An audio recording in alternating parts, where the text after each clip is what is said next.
Essentiel Pharma Le Mag, votre rendez-vous sans ordonnance avec les meilleurs conseils en pharma santé pour rendre votre quotidien plus fort. Bonjour à tous et bienvenue dans ce nouvel épisode de notre podcast où nous abordons les sujets d'actualité et de prévention qui vous concernent au quotidien. Alors avant de débuter, si ce contenu vous plaît, vous le savez déjà, n'oubliez pas de vous abonner à nos réseaux sociaux Essentiel Pharma pour ne rien manquer. Aujourd'hui, on s'attaque à un sujet aussi minuscule que redouté, les poux, n'est-ce pas Sophie ? Oui, bonjour Pierre, bonjour tout le monde. Et oui, les fameuses petites bêtes qui envahissent les têtes dès la rentrée scolaire. Nous allons voir ensemble comment les reconnaître, les éliminer efficacement et surtout comment éviter leur retour. Car chaque année, plus d'un enfant sur 10 est concerné en France. On pense souvent à tort qu'elles sont liées à un manque d'hygiène, alors qu'en réalité, c'est tout sauf ça. Alors, parents, enseignants, professionnels de santé, restez bien avec nous. Ce podcast est pour vous. Commençons par un peu de biologie. Le pou de tête, Pediculus humanus capitis, est un insecte hématophage, c'est-à-dire qu'il se nourrit exclusivement de sang humain. Il est inféodé à l'espèce humaine, ce qui signifie qu'il ne survit pas ailleurs, ni sur les animaux domestiques, ni sur les textiles à long terme. Sa durée de vie moyenne est de 30 jours sur le cuir chevelu, mais il ne peut survivre que 1 à 2 jours en dehors de celui-ci. Sa structure corporelle est particulièrement bien adaptée à la vie dans les cheveux. Ses pattes sont munies de griffes permettant de s'accrocher aux cheveux. Il vit près du cuir chevelu pour conserver une température de 28 à 32 degrés. En dessous de 22 degrés, sa reproduction s'interrompt. Ce cycle est rapide. L'œuf, ou l'ante, est pondu à 1 mm de la racine des cheveux. Il éclot au bout de 7 à 10 jours, donnant naissance à une nymphe qui deviendra adulte en 7 jours supplémentaires. Un couple de poux peut engendrer plusieurs centaines de descendants en 1 mois si rien n'est fait. Il est donc facile de comprendre pourquoi les infestations explosent en collectivité, dans les crèches, les écoles, les centres de loisirs. Les enfants ont des contacts tête-à-tête fréquents, facilitant le transfert des parasites. Ce qui est encore plus insidieux, c'est qu'un porteur peut être asymptomatique pendant plusieurs jours. Le temps que les démangeaisons apparaissent, l'enfant a déjà pu contaminer ses camarades. Voilà pourquoi la détection précoce est cruciale dans la lutte contre les poux. Il faut aussi rappeler que les poux ne sont pas réservés aux enfants. Les adultes peuvent également en attraper, notamment les parents ou professionnels au contact des enfants. Même si l'infestation est souvent moins importante, elle nécessite le même protocole de traitement. Et dernier point, les poux ont une capacité d'adaptation impressionnante. Certaines populations développent des résistances aux insecticides chimiques. En plus des démangeaisons, certains enfants se plaignent de picotements ou de sensations de fourmillement sur le cuir chevelu. Ce sont les piqûres répétées des poux qui provoquent ces symptômes. Des petites lésions de grattage peuvent apparaître et même s'infecter secondairement. On parle alors d'impétigo. Il faut être vigilant si on observe des croûtes jaunâtres ou des suintements. La meilleure méthode de dépistage reste le peigne fin, mais certains laboratoires ont développé des loupes lumineuses qui permettent de mieux voir les lentes. On peut aussi utiliser une lotion de détection colorée qui révèle les lentes. Nous encourageons les parents à inspecter méthodiquement la chevelure de l'enfant, surtout à la nuque, derrière les oreilles et au sommet du crâne. Ce sont les zones les plus chaudes et donc les plus colonisées. Si les poux sont nombreux, on peut les voir se déplacer, mais attention, certains enfants n'ont aucun symptôme perceptible. Il faut donc inspecter régulièrement, surtout en cas d'alerte dans l'école. On rappelle aussi que certains enfants peuvent développer une forme de réaction allergique au niveau du cuir chevelu, se traduisant par un eczéma ou une irritation diffuse. Dans ces cas, un suivi dermatologique peut être nécessaire. Et pour ceux qui sont sujets aux pellicules, attention aux confusions. Les lentes sont ovales, brillantes, accrochées fermement à la base du cheveu. Rien à voir avec une simple desquamation. Un autre indicateur souvent négligé, les troubles du sommeil. Les démangeaisons nocturnes peuvent perturber le repos de l'enfant. Si un petit se gratte dans son lit, cela peut être un signal à ne pas ignorer. Le traitement repose sur 2 piliers, un produit efficace et l'utilisation rigoureuse d'un peigne fin.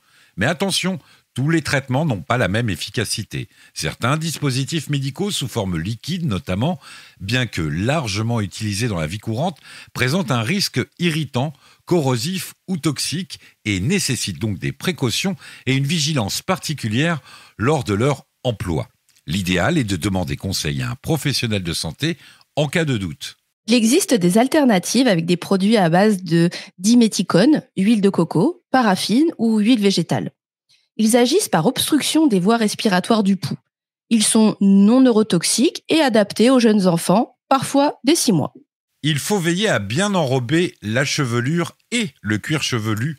Le temps de pose varie selon le produit, mais certains sont très rapides, désormais entre 10 à 15 minutes. Toutefois, la plupart recommandent une deuxième application entre J+7 et J+10.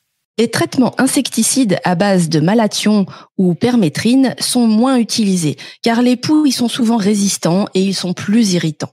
Ils sont réservés aux cas récalcitrants sous contrôle médical.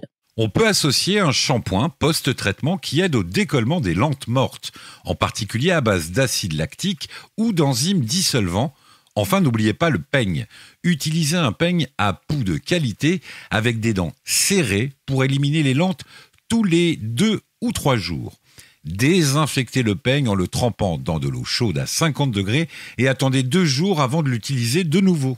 Enfin, pour les enfants aux cheveux très longs ou très bouclés, on recommande parfois de couper les cheveux pour faciliter le traitement.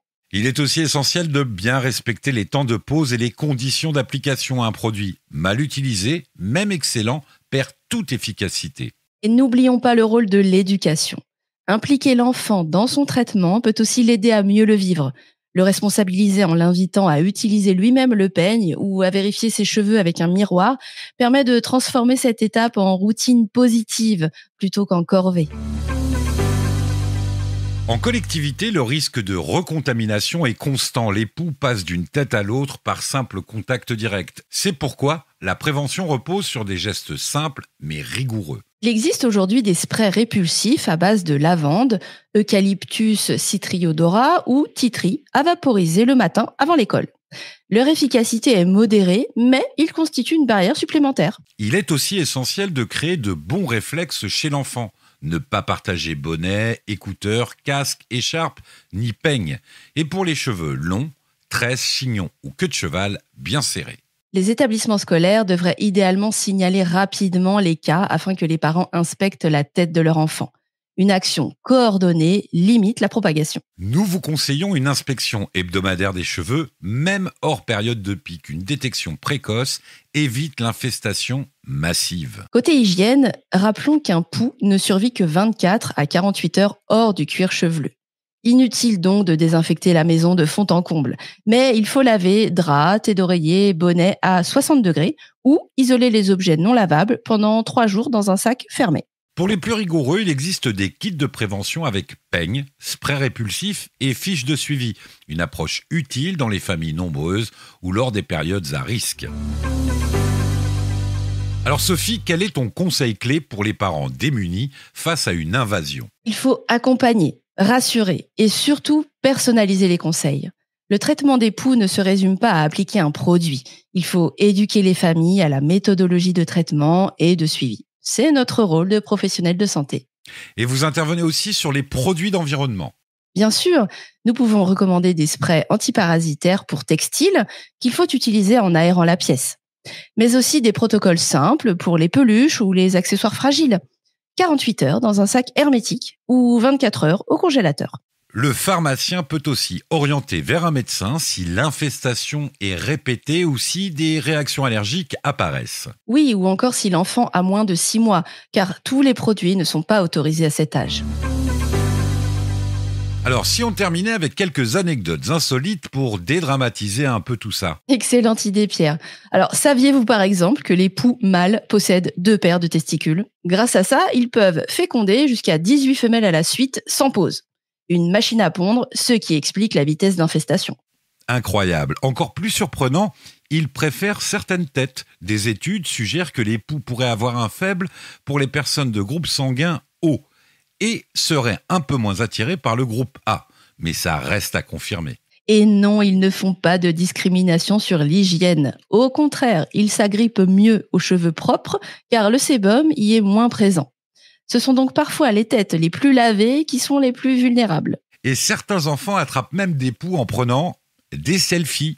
Et oui, Rapprocher les têtes pour la photo favorise le transfert direct, un phénomène très actuel pour les ados. On a même retrouvé des lentes intactes sur des momies vieilles de plusieurs millénaires. Les poux sont nos colocataires depuis plus de 10 000 ans. Incroyable, mais heureusement, nos armes ont évolué. Aujourd'hui, entre produits mécaniques, peignes innovants et conseils de prévention, on a tout ce qu'il faut pour les éliminer. Les poux sont tenaces, mais pas invincibles. Avec une bonne stratégie, un suivi rigoureux et les conseils d'un professionnel, on peut s'en débarrasser efficacement. Et surtout sans culpabiliser. Ce n'est ni sale, ni grave. C'est un problème de santé publique récurrent, mais qu'on peut maîtriser. Absolument. Alors si cet épisode vous a plu, n'hésitez pas à le partager autour de vous et à nous suivre pour d'autres sujets santé. À très vite pour un prochain épisode. Essentiel Pharma, votre réflexe santé.